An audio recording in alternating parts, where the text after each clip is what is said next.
నమస్కారం. నేను ఈరోజు చెప్పబోయే పద్యం నన్నయ్య గారు రచించిన విరాట్ పర్వంలోనిది. భీష్మ ద్రోణ కృపాది ధన్విని కరాబీలంబు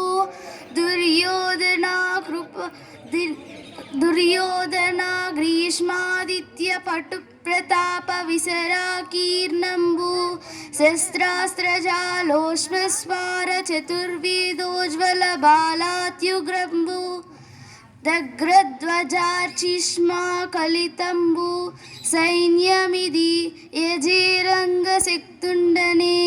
దీని యొక్క భావం ఏమిటంటే, భీష్ముడు, ద్రోణుడు, కృపుడు మొదలైనటువంటి వారితో కూడి గ్రీష్మకాలపు సూర్యునిలా భయంకరమైనటువంటి బాణాలు వేసే దుర్యోధనుడితో ఉండునటువంటి భయంకరమైన సైన్యాన్ని చేరుకోవడానికి శక్తివంతుడినా అని తన అసక్తతను చాటుతున్నాడు ఉత్తరా కుమారుడు.